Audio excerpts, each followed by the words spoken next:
Welcome back to another episode of the Lost Codex. In light of recent, horrifying events, the Keepers of the Sanctum thought it would be appropriate to remember and honor the history of Teldrassil with a brief lecture from a guest historian. So, without further ado, let us begin. Teldrassil, Crown of the Earth. Once, it was more than just an island. Once, it was more than just a world tree. Once, it was a vast, incomprehensible splendor that reached the heavens and beyond. Once, it was home. The history of Teldrassil is short, even for the younger, mortal races of Azeroth. Not long ago, following the Third War, we Kaldorei had lost the protection of our world tree, Nordrassil, to put an end to the Burning Legion's second invasion. While we were victorious, the blessings the aspects had put on the tree, the blessings that had given us our immortality, had been lost.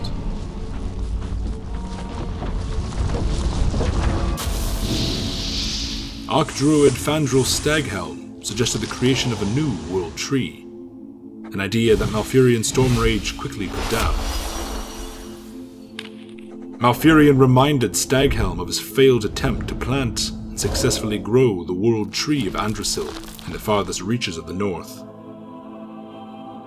Without the Dragon Aspect's blessing, Andrassil had been corrupted, and Malfurion had been forced to fell the gargantuan tree.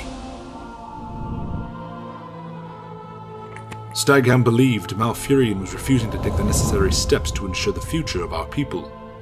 And one night, as Malfurion slept, Fandral struck and trapped the Archdruid's spirit within the Emerald Dream.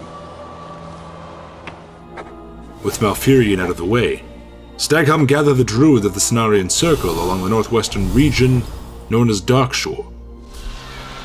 There, off the coast, the Druids planted and gave life to a world tree that would be named Teldrassil.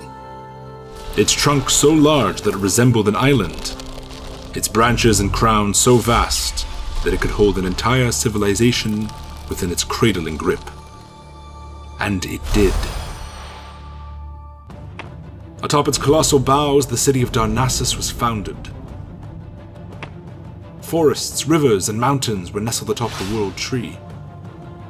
Teldrassil possessed its own wondrous ecosystems brimming with unique flora and fauna. This would be the future of our people. This world tree was not dark and corrupted like Andrassil, but bright and brimming with hope. Or so we thought.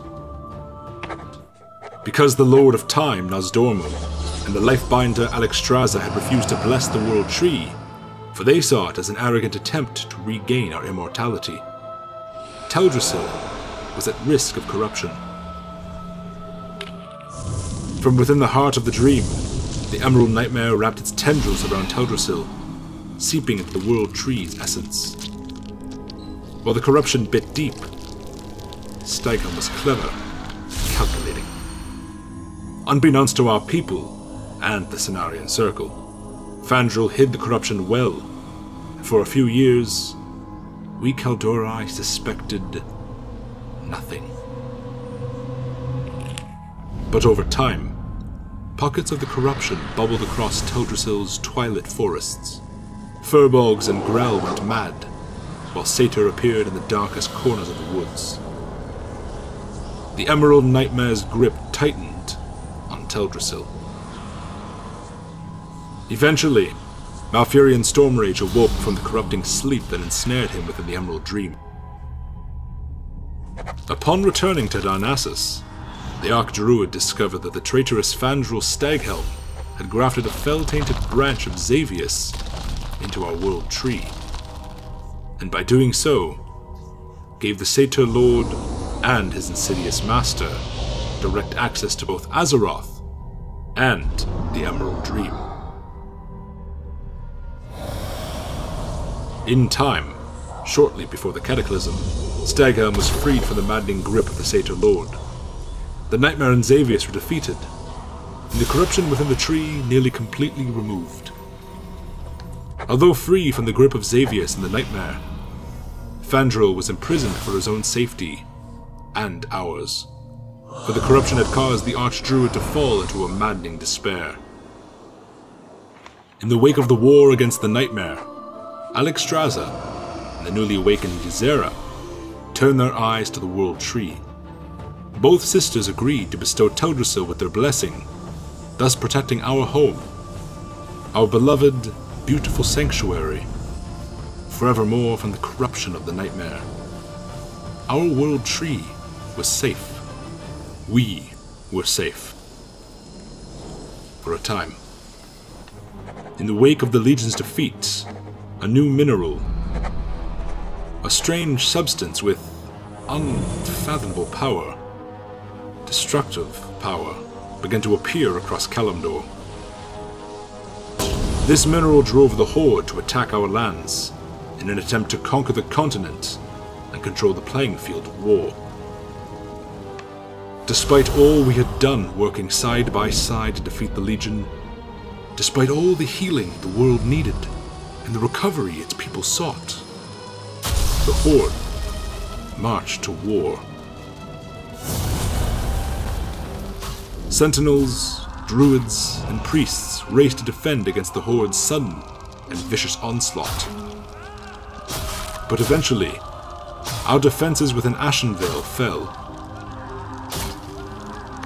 Darkshore was soon to fall after, and although our brave defenders led by Delara and Summermoon attempted to stem the tide of the Horde, eventually, Lord Denell, the last port separating the mainland and our World Tree, succumbed to Horde forces. Some say the Horde sought to occupy and conquer our city, to hold our people hostage as a bargaining tool with King Anduin Wrynn. Whether these rumors were true, we'll never know. Sylvanas Windrunner, war chief of the Horde, committed an unthinkable act.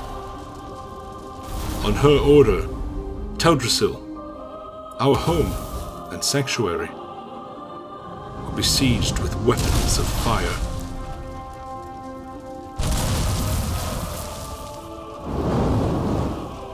As its boughs burned, and the city of Darnassus went up in smoke, we tried to flee. Many civilians had already been evacuated prior to the fall of Lord Denell, and many more were evacuated during the conflagration through arcane portals. But not enough had escaped. Thousands perished in the flames. Screaming. Many lives were lost. Too many. And just like that, Teldrassil, crown of the earth, our home, was no more.